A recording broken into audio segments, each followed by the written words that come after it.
Okay, thanks so much, Kim. As Kim mentioned, my name is Andrea Johansik, and I am a program specialist at Alberta Eco Trust Foundation. We're delighted to be sponsoring the Passive House webinar series. So they have monthly webinars throughout the year, with the exception of the summer. So if you're not familiar with Alberta Eco Trust, it is a charity best known for grant making, cross-sectoral collaboration, and capacity building initiatives. And NBIX is an initiative of Alberta Eco Trust. NBIX stands for the Emissions Neutral Buildings Information Exchange. And the goal of NBIX is to accelerate building and renovation practices that lead to an emissions neutral built environment, both for new and existing buildings across Alberta. And so we do this by hosting events, sharing resources, developing and strengthening the skills of people and organizations through things like training, peer-to-peer learning, and communities of practice. And if you're not familiar as well with NBIX, I do highly encourage you to check out our website. I'll pop it in the chat. It's nbix.ca. Make sure to sign up for our monthly newsletter, check out our resource library, and look at our upcoming events. So I'm really excited for the presentation today. I'll pass it back to Kim now to introduce Brenden. Okay, so Brendan's here from as representative of 475 Supply, and he is going to talk about membranes, and we're really looking forward to this. So there's a lot of interest in this topic, and we're pretty excited about it. Thank you. I'll let you take over. Great. Okay, I'll share my screen.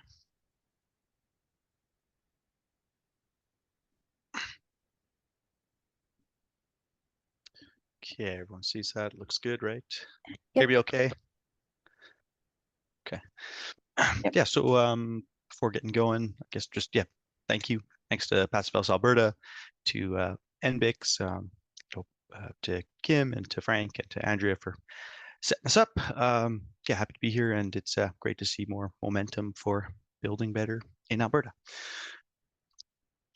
Yeah, Brenden David, I'm the product consultant for 475 High Performance Building Supply. I cover Western Canada. I'm based right here in Alberta, Calgary, as I mentioned in the chat. So please consider me a local resource. I'm really happy to collaborate on projects. A little bit about me. Spent basically the entirety of my career in building science, starting with some envelope consultants, mostly dealing with failures, life cycle repairs, and in trying to solve the problems that I was just continually seeing on site, I found my way to the Passive House standard as this, awesome holistic approach, and became a certified designer. So I personally love the technical side of things, but often our clients don't maybe care about or understand that stuff, but they certainly care about comfort and healthy indoor air quality, not realizing how it's all connected. So I want everyone to be as comfortable in their homes and workplaces as my dog Wally is here, lounging in his bed. This is why I have that photo, just kind of remind me of that kind of personal side of it, right? It's a bit of a running joke. It is half true that I'm here for the employee discount. So I was a 475 resource user and customer before I found my way to the careers page. So full disclosure there. 475, we're based on an e-commerce platform. You can order online. We supply projects across Canada, the US. Our main warehouses are in Vancouver and Toronto, but Alberta is actually lucky to also have a local distribution partner in Performance House in Edmonton. So an off-the-shelf option if you call that team. Yeah, 475, we're really well known for our knowledge resources. That's certainly how I found my way there. We have ebooks and DWG files for designers, PDFs for builders. Pull up details and review them right on site. It's all available for free. We're an independent supplier. Our main partner for envelope materials is a company called ProClima. They're based in Germany. This shows off their air sealing, waterproofing, vapor control materials.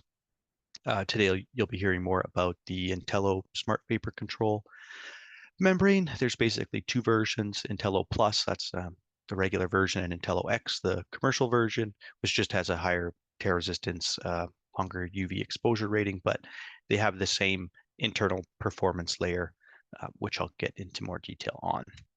But yeah, please check out the website, see our product offerings, as well as our free knowledge resources. Got a really good case study blog, a lot of good stuff. Yeah, we sell membranes, of course, which I'll talk about today, but also skylights, passive house certified HRVs and ERVs from Brink, a manufacturer in the Netherlands. Those are available for Canadians now as well. Yeah, onto the main topic. So today's presentation is going to be on smart vapor control. I'm going to discuss why vapor control is important in buildings, what are vapor variable materials, why conventional materials can actually increase condensation risk, and then yeah, how we can use a smart vapor retarder like Intello membranes to create more durable, low carbon assemblies, and that'll all be centered around a recently completed project. The project I am spotlighting today, it's known as the Confluence, and I really need to give credit where it's due. This project was designed by Cover Architectural Collaborative. They're based in Nelson, BC. Their portfolio includes some really cool, notable projects. I put a link in the chat there. But yeah, residential through to institutional, commercial, a mix of passive house, advanced BC Energy Step Code. Certainly high performance from that technical standpoint, but very visually striking work. I've been in a couple of their buildings, very just beautiful spaces. Yeah, 475 is very grateful to collaborate with Cover. We supplied the materials for a couple of those projects. So these are some nice renderings from the concept stages. A little bit more about the building itself. So the Confluence is a 8,300 square foot building. It's located in Castlegar, BC. It houses their Chamber of Commerce, Destination Castlegar, and the West Kootenay Visitor Center. It's got a co-working space, a large collaborative space for community events, gatherings, meeting and office spaces, and then it's all available for rent, accessible for public use. Yeah, if you get the chance to visit the area, I'd highly recommend it. I was just there in the summer before their official opening. Some of the kind of key features of the building. So it's L-shaped. It's a mass timber structure with exterior insulated walls. It has a truss roof assembly. That's what I'll get into in more detail on. It's aiming to be passive house certified and operate with 85% reduced emissions compared to comparable buildings. Again, that's the cool technical side. But personally, one of the things that I noticed right away was just how quiet the space was. There was no event going on, but yeah, it's basically beside a highway ramp. But inside the space, you'd never know. The mass timber, the passive house level windows and doors, it created this just really warm, welcoming space. That's what I kind of took away. Yeah, and I can't speak to all the aspects of the Confluence building, but I really thought that Cover's detailing of the roof assembly in particular, how they leveraged the Intello membrane was just really well done. And that's why I thought the project would be a good case study for what vapor variable membranes can do. So we're looking at assembly here. And so from the exterior on the top to the kind of interior side on the bottom, it's comprised of a standing seam metal roof with a dimpled drainage membrane below that, which provides ventilation. It's got a vapor open roofing underlay. Touch on that. Plywood sheathing layer. Then you get to this wood structural truss. It's completely filled with cellulose insulation. Then it has the Intello airtight and vapor variable membrane with the seams sealed with our high performance tape. Below that, you have kind of cross strapping forming a suspended ceiling. So drywall on hangers, T-bar, different architectural finishes. A couple things to notice would be at the top, you can kind of see it there. It's an R100 assembly, so very much cold weather approved. And then, yeah, the cross strapping creates a drop ceiling, which is also a service cavity. I'll talk about that. And yeah, just generally try and keep this assembly in mind as we kind of work through some content, but then I'll come back to it. So this is definitely not the average roof assembly on, a commercial or institutional project. What if we think about it, like what would we see?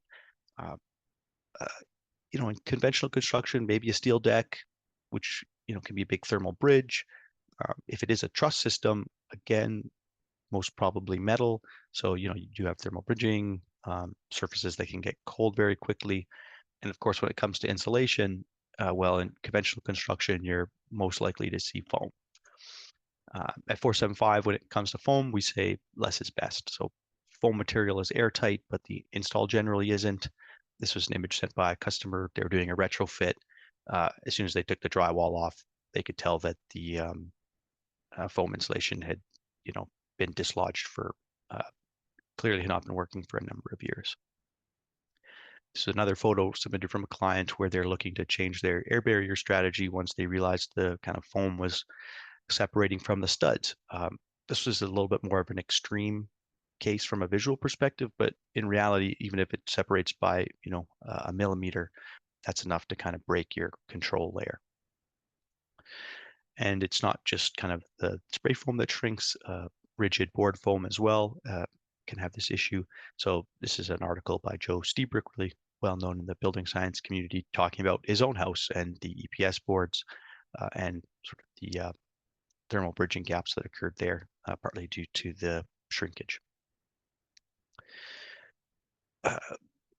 On the embodied carbon side of things, global warming potential, I think it is fairly well known that the foam-based products like EPS and XPS, so extruded polystyrene, are the highest, they're the most carbon intense. They have the highest global warming potential, whereas dense pack cellulose, was kind of at the lower end there, which is actually a carbon sequestering material. So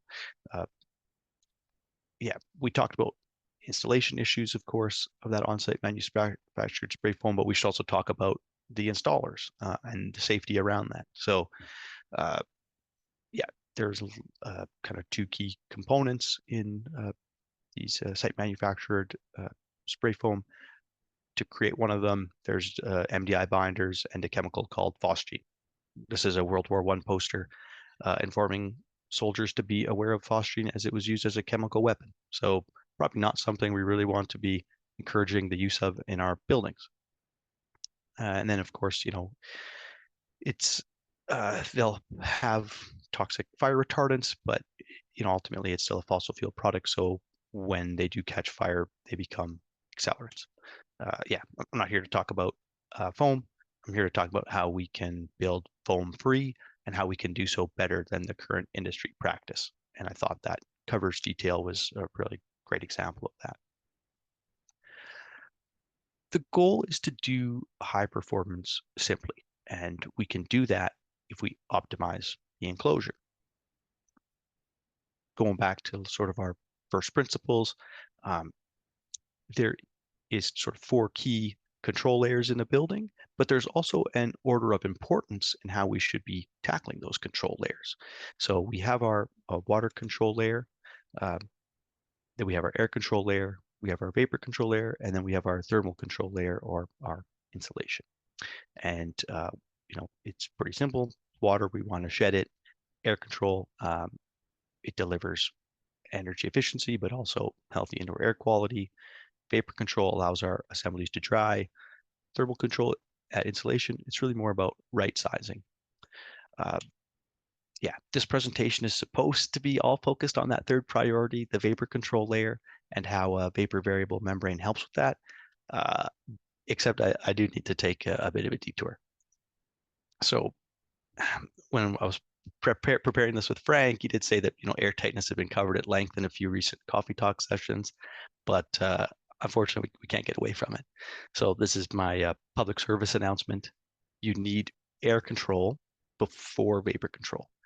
And yeah, it's just my air tightness minute reminding everyone kind of why that's important. And then I hope you'll see, I'll wrap it up in the end in terms of, how it's connected to our discussion. Yeah, I mean, sadly, we've kind of all experienced days like this. 90% of our time is spent indoors now. And so air tightness is more important than ever. Kind of reflecting on that, photo, we need to have an airtight building if we want to control the quality of that air. But kind of as a brief summary, yeah, air tightness has been shown to be a key driver for building energy use. From a comfort standpoint, we've likely experienced that a drafty, leaky buildings are not comfortable spaces to be in. Air is very wet. If we want to prevent mold and condensation issues, air tightness is really important. Insulation, kind of in its most simple definition, is just still air. And the more airtight we can be on both sides of our insulation, the more effective it actually is going to be, getting closer to the R value stated by the manufacturers. And then, if we design for good air control, we test using and verify using a blower door, then our mechanical designers can actually right size our equipment instead of wasting money and space on oversized systems. The point that I wanted to really focus on was just that, how air control prevents moisture ingress. So why is air control more kind of a higher priority than the vapor control in our control layers? It's because the air carries moisture. Air is very wet, and so that's where most of the moisture is coming from in our assemblies. Diffusion doesn't actually transport that much moisture. So if we were to look at an example, this is a study done by the Building Science Corporation. We're looking at one 4x8 sheet of drywall over the course of kind of a winter heating season. Through diffusion alone, there'll be less than a third of a quart of water that moves through that assembly. So really not much.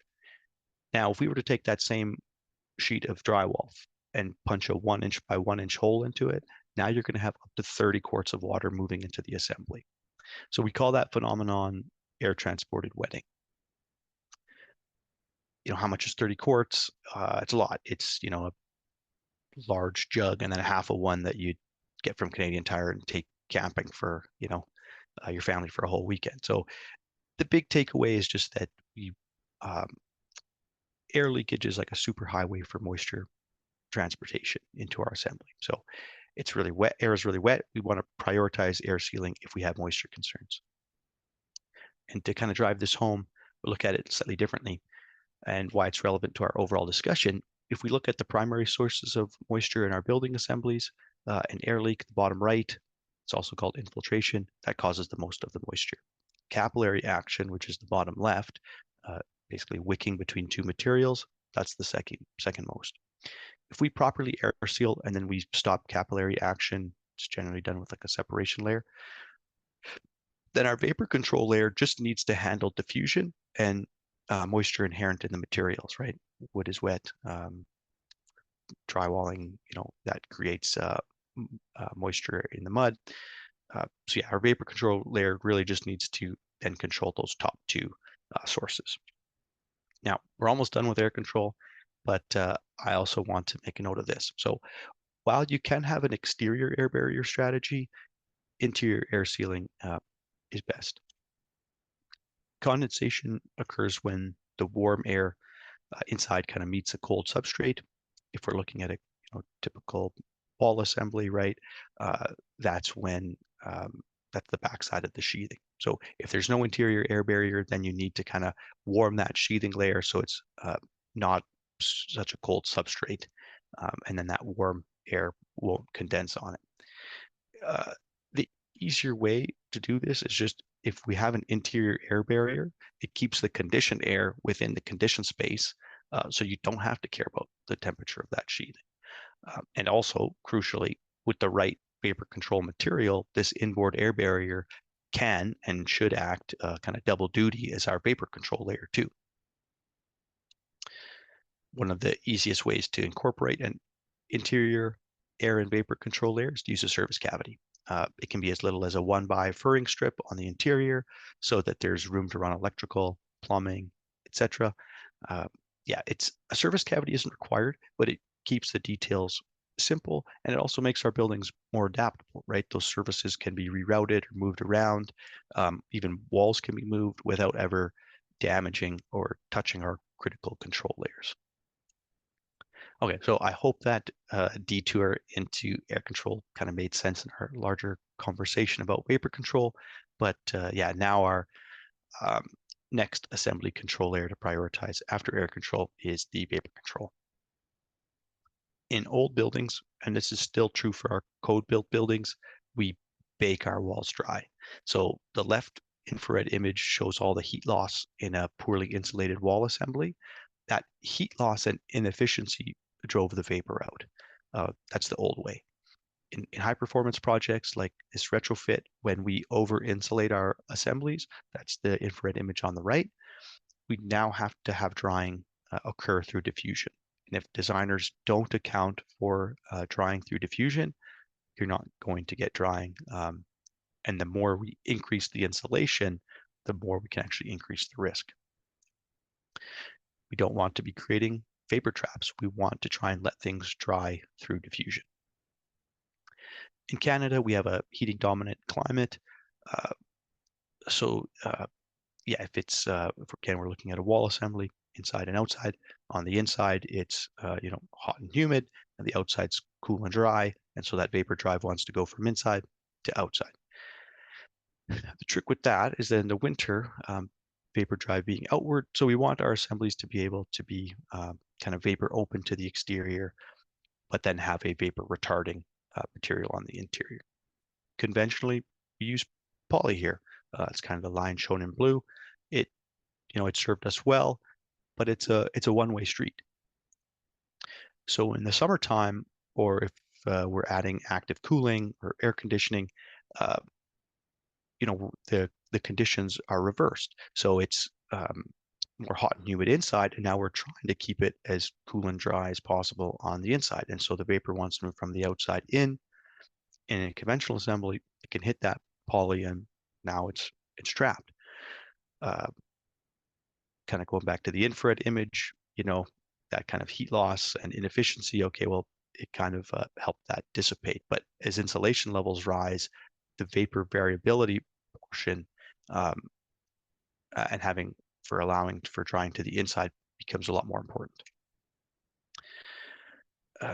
Yeah, so again, we're in a heating dominated climate. We need to dry to the exterior for large parts of the year. So at 475, we really question the logic of moving to these very vapor closed assemblies. We don't want to create vapor traps. We want to dry through diffusion in actually both directions. A number of case studies, including, again, some more from the Building Science Corp, have found that exterior foam products, they can make assemblies less tolerant to moisture loads, which leads to trapped moisture, condensation, and then damage to the sheathing and even the framing, kind of like what we're seeing here. We can prevent this by allowing for drying outward. So, for example, exterior gypsum sheathing is very vapor open. Plywood is more permeable than OSB. Both of them are considered airtight, but the seams are not. So that's why on the image on the left, again, you see that the seams sealed with Tescon-Vana tape, which is a airtight but vapor open.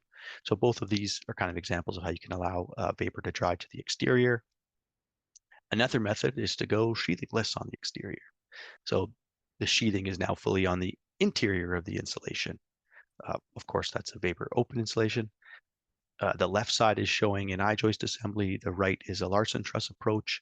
That one's really great for retrofits. The Intello X is kind of suited well there, but we can, it's a different discussion. Yeah, so I mentioned vapor open and vapor closed materials a few times already. In case it isn't clear, different materials have different vapor permeability. The higher the vapor permeability, the more freely moisture passes through it. So for many materials, that value is relatively fixed, but there can be materials where the permeance varies, hence vapor variable. And we can leverage this property in a high performance assembly like the one shown to allow for inward drying. So instead of having, conventional poly, just kind of showing here a smart vapor retarder, but then again, vapor open on the exterior side. So yeah, what are our options? Conventionally, poly is a very vapor closed material that's used there. It's 0.1 perms or less, so extremely vapor closed. OSB, it's around 2 perms, it's basically vapor closed. Yeah, it's mostly sawdust and glue, so there's not a lot of room for moisture to pass through or dry out. Plywood is better. It shows it as approximate at 8 perms. That's really more to do with the thickness. So the thicker it is, the lower the permeability, maybe around 5 perms for really thick plywood, but kind of your 1/2, 5/8 inch plywood, common in building construction, that's right around 8 perms. So we consider that to be good for drying. And then that brings us to the next class of materials, which are vapor variable materials. There are other vapor variable membranes available. Their range tends to be more limited, maybe 0.5 perms to as much as 5.5, so fairly kind of smaller range. The bottom is Intello Smart Vapor variable membrane.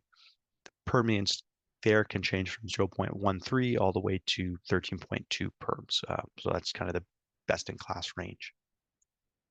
It might help to look at it in the case of like a roof assembly under different conditions. So the red kind of orange interior line is the location of the vapor variable membrane.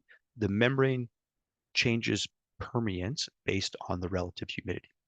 It responds to it. So for the winter conditions, which are shown on the left, we want to keep that warm, moist air inside. And so it acts closer to a full vapor barrier at 0.13 perms. In the summertime or in cooling conditions, that's shown on the right-hand side, the membrane will respond to that higher humidity in the cavity and opening up to a maximum of 13.2 perms. I say summer, that's kind of the more typical seasonal conditions. In reality, in a place like Calgary, where we see way more temperature swings or even like a colder coastal climate, this smart vapor control is still very beneficial. It's not limited to these two conditions, but kind of the shoulder seasons around them as well. Yeah, and if we zoom in further to the membrane level, the reason why we call it smart vapor control is because it actively responds to humidity. So when I say Intello opens or it closes, it's not physically opening or closing. There's no holes getting bigger or smaller. Yeah, what's happening is its resistance is basically changing. So Intello is capable of a 100 times change in the diffusion resistance, which is happening inside the performance layer at the molecular level. So again, on the left-hand side, you kind of see the 0.13 perms, the right summer conditions, kind of the max open scenario. In more of a graphical format, that can kind of help to see this. So the relative humidity that's shown on the x-axis, the horizontal axis, the permeance is shown on the vertical axis. Proclima, again, the manufacturer, their R&D really focused on this kind of engineered curve. So for the most part, again, in a heating driven climate, the humidity is low. So the Intello acts as a full vapor barrier. Great. That's what we want. But now in the summer cooling season, or in the worst case scenario where there is trapped moisture, the Intello's permeance can rapidly starts to increase right at that 70-80% danger zone to maximize the drying potential so that we're avoiding condensation and deterioration. That kind of 70% RH is a really key threshold for change. Okay, now coming back to the building, what we're looking at here is sort of two shots of the main, this would be meeting space. On the left, you see the Intello membrane installed at the roof truss assembly. You can see it's installed continuously. The seams are taped. There's really not any penetrations through it. On the right-hand side is with that service cavity, the drop ceiling, and then the different architectural finishes. So kind of a nice in progress there. Okay, now that we're armed with all that good knowledge on air and vapor control and vapor variable materials, I want to revisit this kind of detail and really highlight the layers. Starting from the top, on the exterior side, we have a really resilient and durable metal cladding. You could have other options there, but this one they went with a metal cladding. It also has a drainage and ventilation layer built right in below that. Effectively, it's a rain screen assembly, but at the roof. So it's great for redundancy and providing a space for that assembly to dry to the outside. vapor open roof underlay. Again, that was kind of right there in the specs that it needs to be vapor open. So you have an airtight and watertight, but vapor open material that's not trapping moisture, but allowing for diffusion into the airspace. Our Adhero 3000 membrane, that'd be an example of this type of layer. Plywood sheathing, kind of went over how that's vapor open. Again, it's airtight, but it's vapor retarding. There's a little asterisk there. It's not at the seams. So in this case, they're using the kind of membrane outboard to kind of address the seams. And then this really big continuous insulation layer. Excellent example of foam-free assembly utilizing cellulose. Cellulose is very vapor open. It's also good at dissipating moisture. So if there is any moisture in it, it doesn't, it can allow it to kind of move through the material as opposed to trapping it in one spot. Another key features that I really like to point out is that it's airtight on both sides of the insulation. So you're getting the maximum effectiveness. When we're given an R value from a manufacturer when it comes to insulation, that's tested in laboratory conditions, and they are making it airtight on both sides. We often kind of don't see that in enough details, but we see it here. Of course, you have the Intello X membrane below that, and that's providing your smart vapor control. The seams, again, spec to be taped with a high performance Tescon Vanna tape. There is the cross strapping and drop sealing forming that service cavity, making it very easy for the trades to work in that space. You can have a flexibility in terms of finishing without kind of getting involved with the critical control layer. If we kind of think about, again, all the stuff we just learned on vapor control and look at the assembly, we'll see that, it's vapor open through to the exterior, promoting that drying outward. You got two-way drying potential with the Intello X membrane. So in cases where it does need to, the vapor drive is switched, then it can kind of dry to the interior. And the Intello X, the placement of it is also acting as that inboard air barrier. So it means we're controlling the largest moisture risk, air leakage, before it ever even gets further into the assembly. Yeah, as a kind of a checklist, and what I thought this detail really kind of gets right, it's a robust assembly. Each of the 4 control layers, they're accounted for. And there's also some redundancy there to protect the assembly, like rain screen detailing, but it's also quite simple in how it's constructed. I found that it leverages materials to get kind of the most performance out of them. That's true of the Intello. It's true of the insulation. It's a foam-free assembly, right? Less toxic materials, moving to a more sustainable approach. It's also scalable. This was an R100 for a Kootenai passive house building, but the same detail could be used kind of coast to coast. You could vary the insulation by region and project needs. It's an architect-friendly detail, so you can have a fairly complicated roof structure. You can it can accommodate complex roof shapes, maybe cathedral down to low slope. It could also be a wall. This, maybe not with a truss, but with an I-joist. This is also a very effective wall assembly. It's at the same time, it's architect and designer friendly, but it's also very trade friendly. The service cavity means that installers can get in there. They can kind of work faster and quicker without having to be chased to make sure that each penetration is there's not too many penetrations, and that they don't have to be kind of chased everywhere to seal all those. Because of the less toxic materials, the high focus on airtightness and continuity, that really kind of promotes healthy indoor air quality with the right paired with the right mechanical system, of course.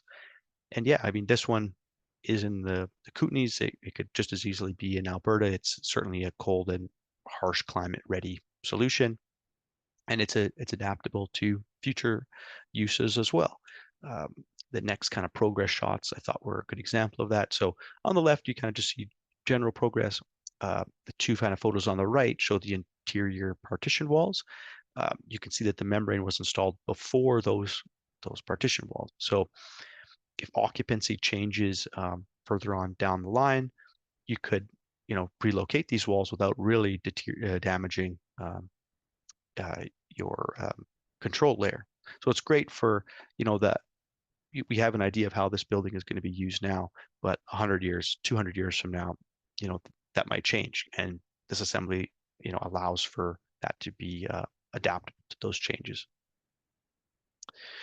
Again, a really nice IntelliX kind of install progress on the left, and then with the finished view on the right. And yeah, recap, wrap things up a little bit.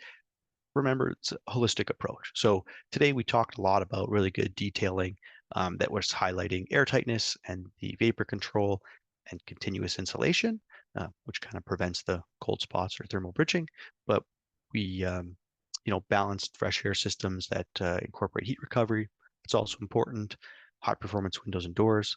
That's important. And, I'm sure there's going to be more on this topic in some of the future webinars hosted by the team. So I look forward to those. And in summary, make it tight, make it right. At 475, we like to say, build like the future depends on. So I'm happy to take any questions. Hopefully I incorporated some of the questions into the presentation, and I can kind of stop there. So thanks. Awesome. Okay. Looks like Andrea's got her hand up. Is that right? I was just clapping in appreciation. Great. Oh, Okay. okay. Awesome. Good job. Thanks. Yeah, I think I've just, as we're watching this, I'm thinking of how many of the trades I work with and clients I'm going to share this with. So that's like a passive house building course in 40 minutes. So that's awesome.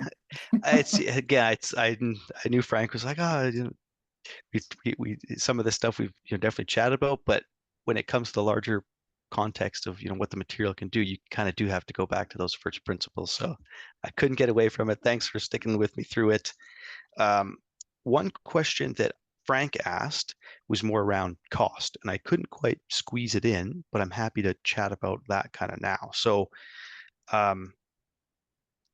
overall, being a manufacturer or a supplier, we're a little bit removed, but the overall project cost was in around 6.3 million, I think 8.3 with landscaping and everything. So from an envelope perspective, like the IntelliX, the tape, when I looked at kind of the orders, that probably, like, material itself was like less than 0.2% of the overall cost. So, if you factor in labor, things like that, it would still be a very small portion to do this part well, and you can kind of see all the benefit from it. When you're sharing that number, does that subtract what normal materials would be used? Or are you just saying in addition to what normal materials? That was just like what the materials were on this particular project. But the cost compared to, like, if we were just to do this with like a conventional material, you just use poly on the interior, the membrane from $1 per square foot cost is probably around 7 times more. Now, there's a lot of features built into that 7 times, right? I mean, just the material thickness is more than double what a 6 mil poly would be. So, hopefully I did a good job of explaining kind of the features that you're leveraging for that additional cost. Looks like Joey O'Brien has some questions. Joey, do you want to ask the question, or do you want me to ask the question? You can unmute yourself if you like. I have, Not thank sure you. if I'm I just see hoping the to get a question. shareable version of this so I can share it with compatriots. You bet. So we will, it's being recorded right now, so we will put the recording up on the Passive House Alberta YouTube channel sometime in the next couple of weeks. Will we get a notification when that happens? we can probably manage that. If people want a notification, we'll do that. We'll send out a newsletter. If you're signed up for newsletters with Passive House Alberta, then that's what we'll do. We'll put it in a newsletter and talk about that. Okay. Great. The Bow Valley Building Association, BODA, Oh, has okay. a Yep. sustainability committee, and I belong to that sustainability committee. So I like sharing information to them. Awesome. That's awesome. Great. Yeah, awesome. Okay. Any other questions from anybody right now? If you want to unmute yourself, you can. I have a couple questions if nobody else is asking them. Go for it. Okay. Do I'm you just think I looking to covered the see. ones that were in the submitted already? I think so. I think those questions were answered. So the roof assembly that was illustrated for the Castlegar project, it's it looks like it's an unvented assembly. That's the intention. It doesn't have a purpose-built vent at the top of the roof. So just for clarity, the rain screen is necessary in this case in order to create a vent space at the outside of that roof assembly. So if anybody's confused about that, so there's a vented roof system is what most people's houses have, where there's insulation and then there's cold air above it. So or cold or air blowing above it for drying. And even though the likelihood of any moisture getting into this roof assembly is pretty small, just the way that it's built, it still would need to have the venting at the top for code. If any codes officer would be looking for that. Do you agree Yes. with that? Yeah, great point, Kim. Thanks for touching on that. You're right, and I did try to highlight the kind of how they stipulated and specified that it had they actually had a specific material in there for making sure that vent space wasn't closed, because it is in effect a unvented assembly in the conventional sense. But you have, because it's vapor open to that exterior portion, that's where you're getting your venting. And again, that's kind of why I said it's a really nice detail in how it can be used. It can be cathedral style, it can be close to flat, and that's a kind of a key differentiator. It's like if you start to get past lower than 312, then we would have to look at that detail slightly differently. This one wouldn't be as applicable. But like 312 to 90 degrees, this kind of covers those bases. The other point I wanted to make, or just to point out, is that when there were interior shots of the dense pack in the ceiling, you could see the pillowing on the inside, which is the drop ceiling takes care of that. If you don't strap and you're doing that kind of dense pack, you will have that kind of pillowing, and you have got to do something in order to do a ceiling or do a finish on the inside or the outside. This happens when you're doing exterior wall trusses as well. So that's where the strapping has a dual purpose. Yeah, you can see all of that in here. So there's the strapping on the inside for a service space, and strapping on the outside of a building so that you have both a rain screen and a place to install siding without it being affected by the pillowing. Yes, so that's a good point that I could have mentioned a little better. I think these progress shots don't capture that as well, the cross strapping, but because you already have to do the cross strapping, like if you look at our manufacturer's install guide, then you can make it do more work for you. And if you use it with a bit of a drop ceiling, or do you fur it out a bit more, then now you can also use it to, not only is it helping with your insulation retention, so that you can, pack it in there as much as possible, but it can now function as a service cavity as well, so that you're not having to run anything through these control layers. So good eye, and thanks for pointing that out, because the progress shots, when they were submitted, they don't quite capture that cross strapping that you would usually see yet. Yeah. The other thing to point out is from these sets of photos is, you did make this point, but just to drive it home, the ceiling is all wrapped before the interior walls go up. So makes such a big difference in just being able to get an airtight and vapor control there at the inside. But it also makes such a big difference for, as you pointed out, when the walls are changed in the future. Such a makes retrofits in the future so much easier. Yeah, I mean, there wouldn't be no damage, but it would essentially be an extra Really line of easy to tape, pay. Yeah, really easy to fix. extra line of tape. That's about it. So you're not, having to try and, if you've ever retrofitted an old house, you kind of know that, okay, if you move this wall, now all of a sudden there's a huge gap, and how are you going to close that off? And very simple change. It also produces better photos for us, so we really like that. But it makes for a very adaptable building in the long term, which it's not that uncommon. Like even something like phone lines. It's not that long ago that we had communications lines running everywhere, and if we had those running through our control layers, we don't know what the next thing is going to be 10, 15 years from now, that hey, we might not need this, or this has changed. So to have that kind of separated, that's kind of another thing that I really liked, made this detail trade friendly, and why I wanted to show it as a case study. Agree. Any other questions from anyone? Okay. I do have a couple of things to say on behalf of Passive House Alberta if we're done with questions, and I don't see anybody's hands up right now. Yeah, go ahead, Brenden. Yeah. I was just gonna say, if anyone's shy or it comes to them later, 475 is running these kind of office hours, and coincidentally on this Thursday, I'm going to be the one doing it. So Thursday afternoon, there's just going to be an open call, and if anybody wants to join, you can go from our 475 website and join our kind of office hours session. If you had any questions, they go, oh, it comes up after this, 10 minutes after this, right? Okay. So maybe at the beginning of the chat, Brenden has the links to that office hours, and Andrea's just put a link in into the NBIX for the NBIX site as well.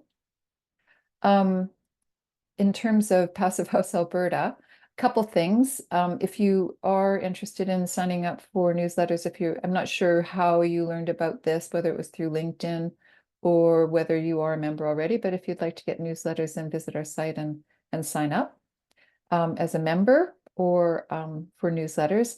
Also, we're looking for board members, a coming AGM for Passive House Alberta.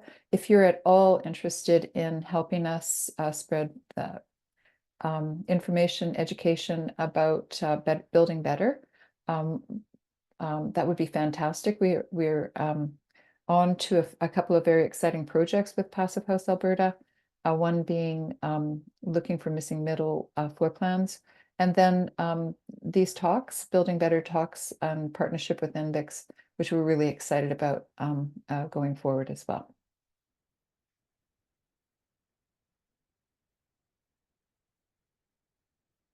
Okay, with that, Kim, yes. can I ask Go ahead. when is the AGM? We haven't got a date set, but it'll have to be sometime in the next, I think, 8 weeks. I think we've got about 60 days or something like that. Sometime in November, likely. I'll keep an eye out for it. Thanks. Awesome. Okay. Thank you, everybody, for coming, and you have an awesome day.